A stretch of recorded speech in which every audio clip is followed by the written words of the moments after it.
maintenant qu'on a récupéré nos 100 emails là, on va passer à l'étape 2, on va apprendre la technique pour les convertir en clients. Et du coup, j'imagine que tu as compris, mais la technique, ça va être de leur envoyer un email. Pas n'importe quel email. On va dire que dans le monde de l'emailing, là, ça se fait quand même depuis très très longtemps, le marketing par email. Et on a des stats tout pourris depuis 10-20 ans là, qu'on en fait.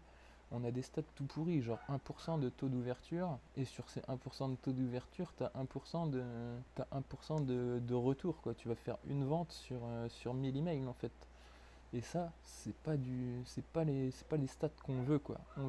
Déjà, on s'est fait chier pour avoir du super qualifié. Du coup, on devrait quand même avoir des meilleures stats que le marketing email traditionnel, on va dire. Et là, avec cette technique-là, on veut avoir des bien meilleures stats que le marketing traditionnel d'email. Donc, je vous ai encore préparé des prompts pour ça. Du coup, hop, je retourne dans les prompts. J'en ai fait deux. Prompt génération d'email et prompt génération email 2. On va commencer par le premier. Et en plus de ça, j'ai fait un tout petit texte descriptif sur mon business. Donc je vous le lis, Itoflow, le bras droit digital des entrepreneurs locaux. Je m'appelle Alexis et j'accompagne mes clients dans l'automatisation digitale de leur business et de leur quotidien.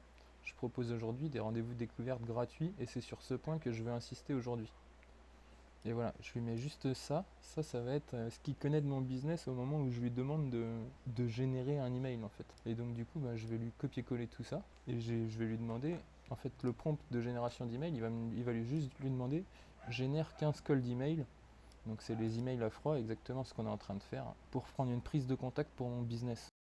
Je veux des emails très courts, une ou deux phrases maximum. Ça, je pense que les amis, c'est la clé. Si tu as envie d'avoir une réponse, c'est la clé.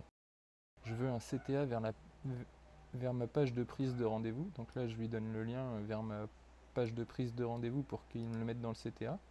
Je lui dis quoi? Je veux une accroche percutante pour mettre dans le sujet. Et je lui dis, tu peux utiliser des emojis. Et en plus de ça, je lui donne un exemple du retour que j'attends. Donc voilà, un petit exemple que j'ai fait moi-même. Axe d'amélioration pour ton business. J'ai repéré des axes d'automatisation dans ton business. Je propose des rendez-vous découvertes gratuits pour parler d'automatisation adaptée à ton business. Si ça te tente de gagner du temps rapidement et simplement, paf le lien. Et mon email, c'est ça, c'est 2 phrases. Allez, j'ai mis 3 phrases, j'ai un peu dérogé à la règle. J'ai mis 3 phrases. Mais 3 phrases, c'est mieux que 15. Donc je vais lui prendre le prompt de mon business, je vais aller le coller dans GPT, un nouveau chat. Alors ouais, ok, là j'ai pris un peu la version payante. J'ai pris ma version de GPT, mais parce que j'ai utilisé tout le reste des crédits. Normalement, vous devriez avoir assez de crédits pour tout faire dans la journée en combinant ChatGPT gratuit et Claude gratuit. Normalement, sinon il y a Mistral en plus. Tu devrais avoir assez de crédit IA pour tout faire dans l'après-midi ou tout faire dans la journée. Mais pour les besoins du tuto, moi je passe par le truc que j'ai payé, mais en vrai ça change pas grand chose. Il va pas être meilleur. C'est juste que je vais avoir moins de limitations au niveau du volume. Et donc du coup, je lui donne le petit prompt de mon business et le prompt de génération d'email. Et je le laisse travailler après. Bing, je laisse travailler avec GPT. Et donc là, il cherche, il fait son truc, bien sûr. Voici 15 exemples de courriels de prospection pour votre entreprise Itoflow. Chaque courriel est concis avec un appel à l'action vers votre page. Et il m'a donné le CSV que je voulais. Du coup, comme pour l'autre, je peux soit le récupérer ici, soit lui dire, peux-tu me fournir une version téléchargeable?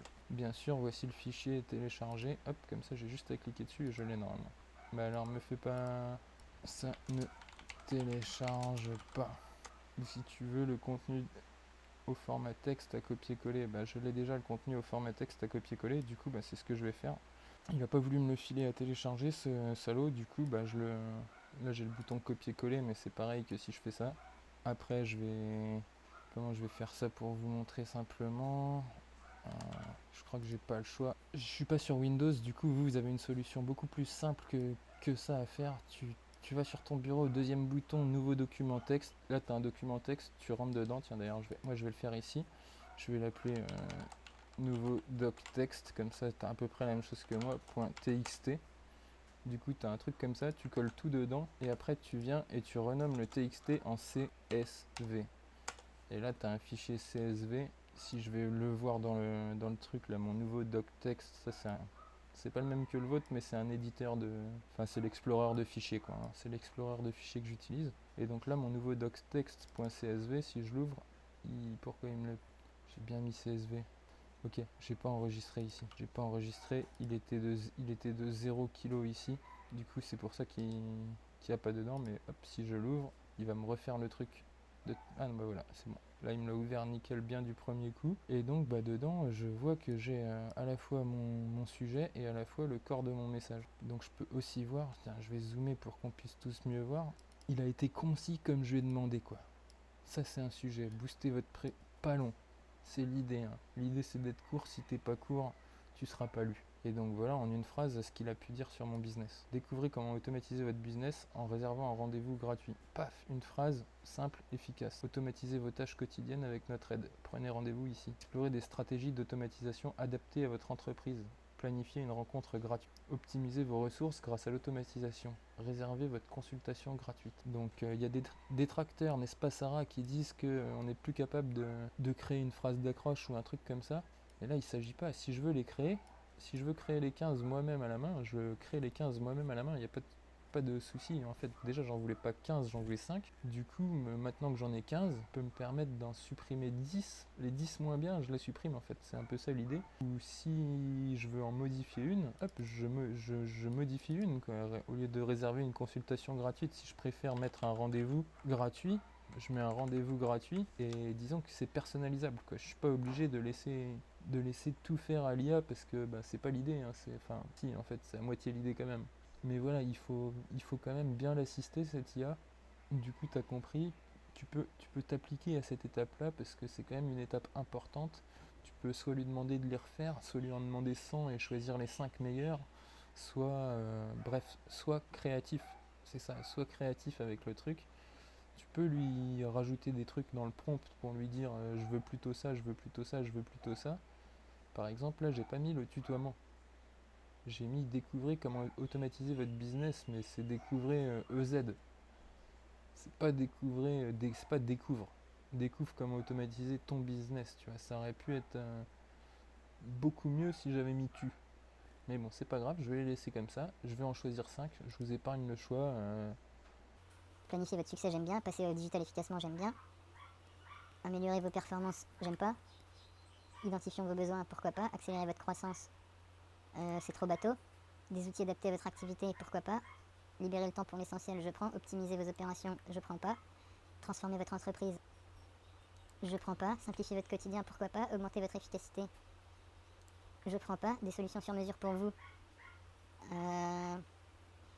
j'aime bien, mais explorer les stratégies, j'aime bien, je le garde. Gagner du temps précieux, je l'enlève. Et booster votre productivité, trop bateau. 1, 2, 3, 4, 5, 6, 7, 8. Voilà, j'ai fait une première passe, il m'en reste 8. Du coup, bah, maintenant, je veux garder les 3 meilleurs, si je puis dire. Je veux pas me taper les... Enfin, j'en voulais que 5. Du coup, bah, voilà, hein, c'est presque aussi long que de devoir les écrire soi-même, au final, s'il faut choisir les meilleurs parmi ceux-là. Mais du coup, bah, vu que tout cela, je les aime bien, je vais regarder de ceux que j'aime bien dans le corps du message, et puis on va faire avec ça. Explorer votre stratégie, planifier votre rencontre gratuite, découvrir nos solutions qui peuvent alléger vos tâches, automatiser et prenez un rendez-vous gratuitement. Ensemble, trouvons les meilleures solutions d'automatisation. Celui-là, je vais le virer. Il m'en reste 3 à virer. Celui-là, je vais le virer. Il m'en reste plus qu'un à virer. Le choix est difficile. Je pense que c'est celui-là que je vais virer. Et donc voilà, là en un rien de temps, j'ai 5 emails de vente différents, ce qui va me permettre de les tester indépendamment les uns des autres, quoi. Et de voir si j'en ai un qui fait des bons retours et pas les autres, bah, je vais pouvoir utiliser celui qui fait des bons retours et pas les autres, quoi. Du coup, mes 5 emails différents ici, bah, je vais les prendre, je vais les copier, paf, et je retourne les mettre dans mon fichier final qui est ma feuille Google Sheets, hein. C'est là que tous les autres trucs tous les autres documents, tous les autres CSV, tous les trucs un peu temporaires, on les oublie et on va tout mettre ici, hein. Tout va venir ici. Et du coup, ben là, je vais coller les deux. Je vais coller ici l'accroche ou le subject, on va continuer de l'appeler subject, et ici derrière, ce sera le corps du message. Et donc, je vais mettre subject et body. Voilà, on a le sujet et le corps du message. Et là, je les ai mis en face des 5 premiers emails, sur la même ligne que les 5 premiers emails. Maintenant, ce que je voudrais, c'est avoir un email en face de tout le monde, jusqu'en bas, quoi, hein. C'est ça l'idée. Du coup, ce que je peux faire avec Excel ou avec Google Sheets, là, c'est juste faire ça et descendre jusqu'à la limite où je veux qu'il arrive. Et là, il va me copier mes 5 emails, 5 emails, 5 if. Bref, il a remis, c'est des paquets de 5. Il m'a fait des paquets de 5 là, assez tranquillement. Du coup, chaque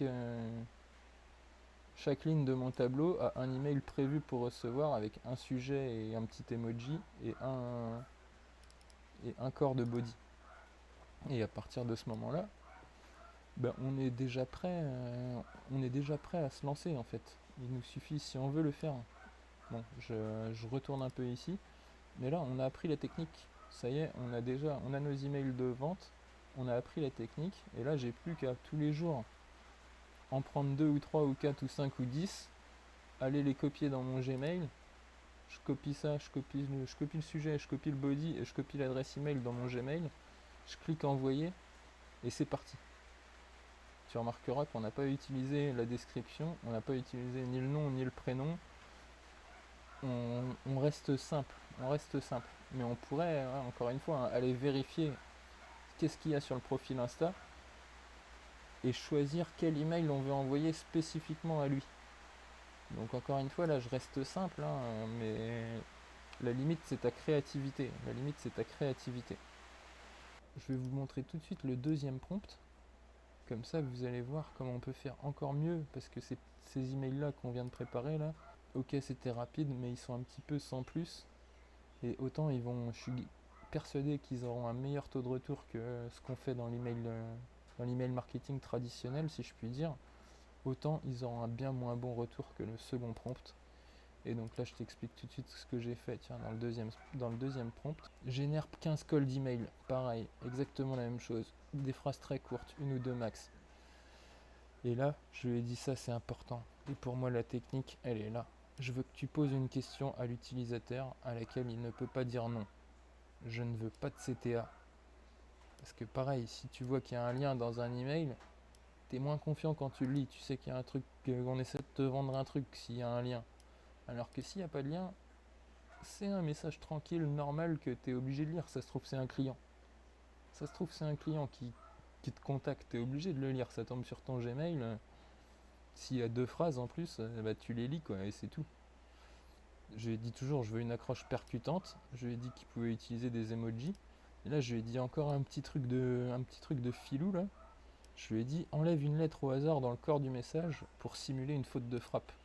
Pourquoi j'ai dit ça? Parce que quand tu te loupes, t'es plus humain. De la même façon que quand Nabil il renverse son café sur sa chemise, il paraît plus humain. Et si tu fais une faute de frappe, t'es plus un être humain, quoi. Et là, pareil, je lui donne un exemple de ce que je veux. Axe d'amélioration pour ton business. J'ai repéré des axes d'automatisation pour ton business. Est-ce que tu veux que je les partage avec toi? C'est ça la question. C'est ça le secret. Est-ce que tu veux que je les partage avec toi? Et là, normalement, il peut pas dire non. Il serait trop bête. Tu vois ce que je veux dire? Et à partir du moment où il m'a dit oui, là, je peux lui envoyer le lien et il va l'ouvrir. Alors que si j'avais mis le lien directement dans le premier email qu'il reçoit, il n'aurait pas ouvert le lien. Ou il y aurait eu beaucoup moins de chances qu'il ouvre le lien. Alors que là, t'as vu, pas de CTA. Est-ce que tu veux que je les partage avec toi? C'est ça le CTA. C'est une question tellement fermée qu'il est obligé de dire oui. Donc ça, c'est ce que moi j'ai fait. Et ce prompt-là, je ne l'ai pas du tout testé encore. Mais du coup, hop, c'est parti. Copier le prompt. On va dans notre IA. Je vais faire nouvelle conversation. Je lui colle mon prompt. Et sans oublier qu'il faut aussi que je lui colle mon prompt d'explication du business. Qu'il sache quand même que je suis Itoflow et machin. Je lui colle et je vais le mettre tout en... Et voilà, maintenant il sait que je suis Itoflow, que je m'appelle Alexis, que j'ai des rendez-vous gratuits, machin. Et je vais lui dire, générer 15 emails avec la deuxième méthode. Donc a priori, il ne devrait pas mettre de CTA, il devrait pas mettre... Donc on peut regarder, as-tu déjà envisagé d'automatiser certaines tâches pour gagner du temps? Et là, voilà, c'est ça la question, il n'a pas d'autres questions. Donc s'il dit oui, tu peux lui envoyer des trucs. Souhaites-tu découvrir comment l'automatisation peut réduire tes coûts opérationnels? C'est ça la question. Est-ce que vous faites la différence entre un truc avec un CTA ou un truc qui n'a pas de CTA, qui a juste une question tellement fermée qu'il est obligé de dire oui? Alors bien sûr, on n'est jamais obligé de rien. Quand tu reçois un email comme ça, tu vas pas forcément mettre oui. Mais j'ai vu des poids lourds du cold mailing qui arrivent à avoir 80% de taux d'ouverture. Sachant que, comme je disais tout à l'heure, dans le marketing email traditionnel, quand tu as 1, 2, 3, 4%, tu es déjà heureux, quoi. Avec cette technique-là, les gars tapent du 80%, c'est quand même assez fou, les chiffres qu'ils annoncent. En tout cas, je suis pas allé vérifier leurs chiffres, on peut pas vérifier leurs chiffres, mais ils annoncent quand même des chiffres assez ouf, et pas qu'une seule personne. Si tu peux regarder plusieurs personnes, plusieurs pointures du cold mailing, ils font des gros chiffres. Ils font 80%, j'ai entendu 80% de taux d'ouverture, c'est quand même crazy, mais ouais, c'est crazy. Y a pas, la technique que je te donne, c'est juste crazy, donc tu vas pouvoir l'essayer et d'ici 10 jours, tu vas voir si ça a fonctionné pour toi. D'ailleurs, vu qu'à la fin de la vidéo, elle sera mise en place pour moi, d'ici 10 jours, je te ferai des retours pour savoir si ça a fonctionné pour moi. Du coup, j'ai mon CSV comme d'hab. Je le colle comme d'hab dans un nouveau fichier que je vais appeler toto.csv. Je l'enregistre et si je le réouvre, mon toto.csv, si je le réouvre avec Excel, là, hop, il va me le donner direct en 2 colonnes, machin. Et là, j'ai mes subjects et mes bodies avec que des questions. Donc du coup, si vous m'avez un peu suivi et que vous avez compris le truc, on retourne dans la feuille Excel ici et on se les met ici. Sauf que ici, on n'a plus de place. On a carrément plus de place vu que j'ai mis déjà tout cela depuis tout à l'heure. Et ce que je vais faire, je vais tout simplement supprimer cela vu qu'ils me paraissent tellement moins bien que ceux du prompt 2. Et hop, je colle ici, là, il y en a beaucoup moins que ce qu'il y avait avant, mais de la même façon, hop, je peux les étendre. Je peux les étendre jusqu'ici.